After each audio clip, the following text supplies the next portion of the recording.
The Braves lost, so the Phillies now just a game behind Atlanta in the NL East. We'll reach out in the Boardwalk Honda hotline to Phillies pre- and post-game analyst for NBC Sports Philadelphia, Ricky Bottalico, back with us here on the Sports Bash. Ricky, how are you on this Friday? Good. How are you guys doing down at the shore? We finally got some of the severe weather today, but that just means that the warm temperatures are breaking. So if you're not working this weekend, by all means, come on down and enjoy Chamber of Commerce weather. Although I think you're working, correct? I am working. I am working. Of course, you invite me on my on weekend. Thanks. Now, hang on. Before we get into the nuts and bolts of it, I did see that you were tweeting about the John Clark-Harry Chickma tennis match. Were you present for that, or were you just third-party social media representing? I was third-partying on that one, but I was still looking for John Clark to maybe step it back up. He had lost earlier in the summer, and this one did not finish out because of the heat. Yeah, that makes sense. I didn't realize. I knew John's big into tennis, but I didn't realize that Harry was like a professional. Like, that's how good he was. Yeah, Harry used to be on the professional tour. Yeah, that's pretty good. Just like you used to be just like you used to be a professional baseball. It's like bringing you to the county league game and saying, "Hey, we got a new guy. Can he play?" Yeah, right. Well, you never know. Just sneak it in there, like with a fake mustache, just like Bobby Valentine. Nobody would know who you are. No faking. I'll just come and play. Why not? See if anybody notices. If there's beers on the sideline, play ball. That's the way I look at it these days. That's what I like to hear. Ricky Bottalico with us on the Boardwalk Honda hotline. So the starting lineup's out tonight. Hernandez, Hoskins, Herrera, Santana, Williams, Kingery, Knapp, Franco in the lineup, and Pivetta are going to go against the Pittsburgh Pirates. Phillies 1 game out of first in the NL East, 11-game road trip. You like where the Phillies are right now, Ricky Bo? How could you not? Look, I mean, the one thing you have to really take into consideration is think back to opening, the opening week and the disaster that could have been. And now you kind of look at this ball club and, they've fought through some rough times. They've had some good times. They've had some really low times. And now it seems as though they got guys on this team that understand that, it's about winning series. It's not about winning every single game. It's about winning series. And they've done a pretty nice job of that in this first half of the season. I have no, huge complaints. I mean, with a couple of moves, who knows where this team could end up? Yeah, we'll see. Ricky Bo, thanks for joining us. He's here with us talking a little Phillies baseball. Ricky, the number one topic is always Gabe Kapler and how he's been managing the bullpen and his decisions. Everyone loves to kind of hype that up and talk bad on him, if you will. So I want your thoughts on his style and how he's been managing the bullpen. Do you think it's sustainable long term? Well, I think we saw the Phillies bullpen throw a boatload of innings. It was last weekend. That is not sustainable. But I think what we saw in the last game was 2 guys come in after the starter. That's very sustainable. I just have a problem with the over-managing at times. Look, you could say what you want about a manager, but it all focuses on your relievers. If they come in, you could seriously do the Rubik's Cube out there and throw in whatever color you want, whatever person you want, whatever number comes up. You just keep throwing them in. If they're doing their job, you're never going to get criticized. But if they stop doing their job and they struggle a little bit, that's where the criticism comes from. So, I mean, look, bullpen is very up and down. And especially when you have a bunch of young guys in the bullpen, it's going to be very up and down. So he's going to get criticized at times, and then he's going to get praised at times. But it's not really about him. To me, it's about those guys in the bullpen and who steps up. Sure, absolutely. Now I'm going to take a term from Brett Brown, the Philadelphia 76ers head coach. Do you think the Phillies should be, quote-unquote, star hunting right now before the trade deadline, or do they need to kind of just pump the brakes and develop and wait for this next offseason? Well, I think you're talking about Manny Machado. Possibly. Kind of wait. Yeah, I think you kind of wait till the offseason for him. I mean, the thing that you have to ask yourself, I mean, first and foremost, is he going to come back? If we sign him and get him in a trade, is he going to come back next year? Is it guaranteed? Answer most likely is no. Although I could see if you got him to sign a large extension along with the trade, I think it would be fine. I think everything would be great. But, I mean, you also have to put it to yourself this way. What if he comes here and by some illogical thing happens that he doesn't like it here, and the Phillies become no runners in the free agent market with him? Then what? Yeah. Do you see what I mean? I mean, there's a little bit of downfall of things that could happen if he comes here without a contract. Yeah, that's absolutely. a problem to me. Plus, I don't want to give up the farm to maybe not have the horse after the season, you know? Yeah, it's definitely a risk. Is what it is. Sure. An expensive rental. Too expensive, probably. Yeah. So how do you feel, Ricky, as a former player, that really no one's been buying into this team yet or even showing up to the ballpark? I mean, they're 10 games over, 500. They're in great position as we enter the second week in July. But what are your thoughts on that?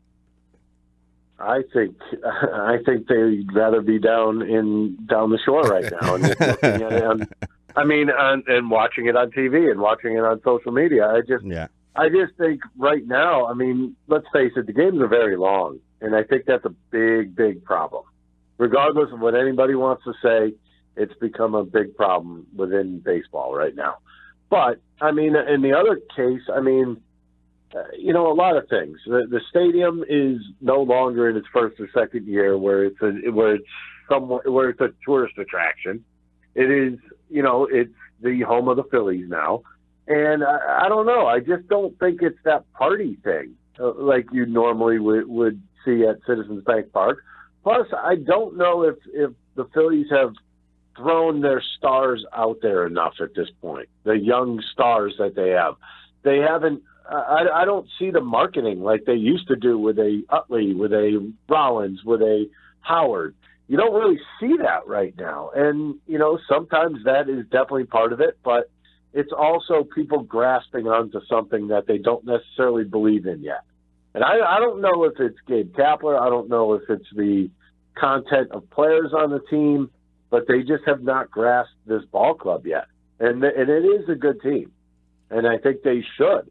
And if they don't now, you could expect it mid-August, if the Phillies are still in the same spot, that people will grasp on.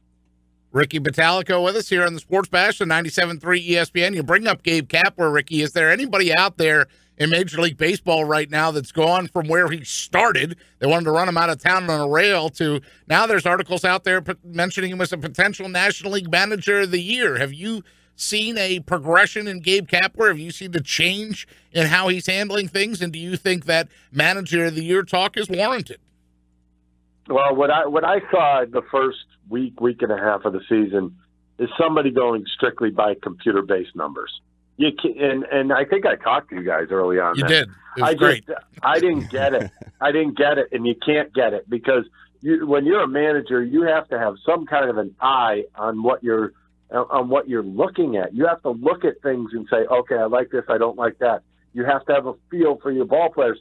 And he's even come out and said, like recently, well, he was talking about Aaron Nola, actually. Well, I didn't really know what we had in Aaron Nola. Right. Well, you should have, because the guy's a stud. And, I mean, I think now you watch, he's letting Nola go 113, 110 pitches. He's letting him go out there and pitch and letting him be a pitcher. And I think that's really helped situations. There are times where he goes into panic mode. For instance, last weekend, and there was a game earlier this week where it was like bullpenner after bullpenner after bullpenner. And sometimes that just gets monotonous, and you wonder why fans don't come to the games. I think that's part of it, too.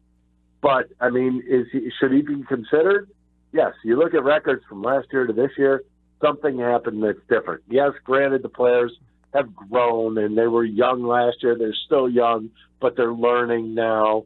I mean, there's a lot that goes into it, but the manager will end up getting credit for wins, that's for sure. Yeah, the average age of the roster, 26 and a half, so maybe they're starting to buy into what Gabe Kapler's selling. Ricky Bottalico with us. Ricky, did a manager ever invite you to his hotel room to discuss how the bullpen was being used? I'm reading that Pat Neshek, that first weekend when it was maybe almost going to go off the rails, he had Pat Neshek come to his hotel room so they could talk about how the bullpen was used. Or Arrieta, when he came out of San Francisco and was ticked off about the defensive shifts, Kapler pulled him in, and they had a little meeting about positioning with Kapler saying, I'll consult you more, or I'll put you in the process more. Is that a willingness, or is that showing you a willingness that he has to adapt?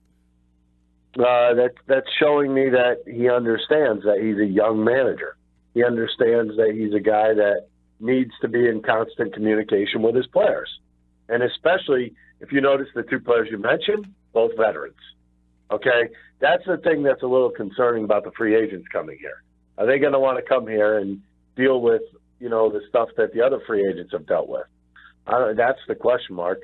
But, quite frankly, you look at Pat Neshek, he's pitched, 1/3 of an inning this year so far? Right. The biggest thing he's done, and the most positive thing he's done this season, is had that talk with Gabe Kapler, because things started to change right away. I think Gabe realized that, wow, if I keep blowing out these relievers, I'm not going to have relievers come April, May, June, July. It just can't happen. You're going to have injury. And when you start to realize that if you were never a closer, or never a reliever, which he was not, you don't know exactly what goes through the minds of a reliever. And who better on that team than Neshek to go in and have a talk with him? I think that was a great thing that he did. You talked about Nola and how great he's been. Aaron and Gabe Kapler said he didn't realize how good he was. He's definitely an ace. How about Jake Arrieta, though? He had a terrible month of June. Maybe nobody was happier to see the calendar turn over to July. Is Jake Arrieta starting to decline? What are you seeing out of him? I don't know. A lot of people are saying he's not striking out enough people, and I understand that at times, but you have to be able to work yourself out of situations, and that's one thing that he hasn't been able to do, and that's a little alarming. But when you look at his numbers and what he's doing, he's keeping the ball on the ground for the most part.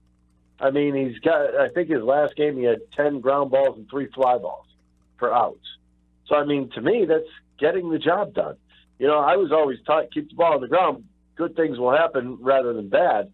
Look, I think Arrieta just did not pitch up to his potential in the last month, and I think maybe he let the shifts and some errors get to his head a little bit. Right. And when that happens, it could happen to anybody. Well, yeah, he's a former Cy Younger. Well, guess what? It happened to him too.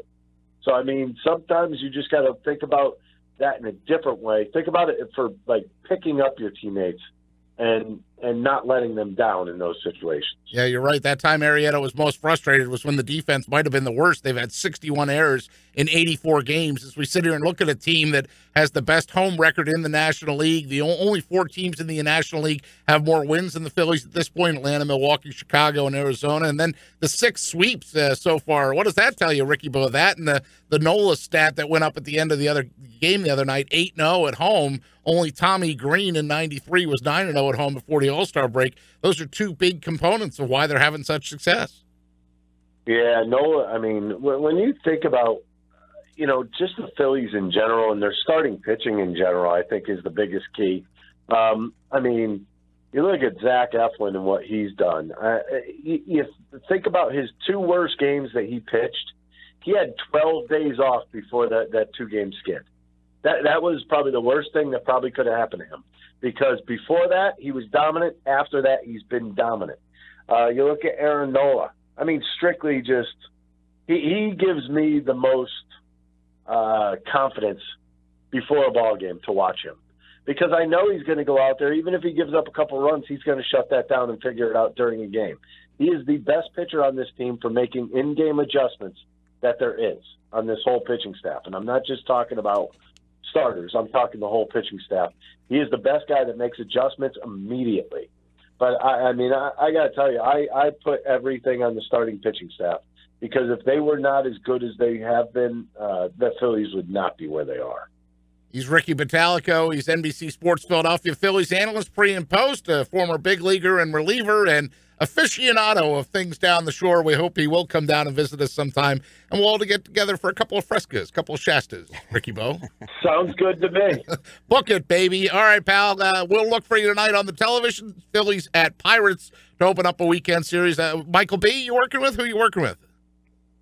Rob Ellis tonight. All right, Rob Ellis and Ricky Bowe on your coverage. We'll look for you, buddy, and you've been with us on the Boardwalk Honda Hotline. We appreciate your time, pal. Take it easy, guys. Have a good one.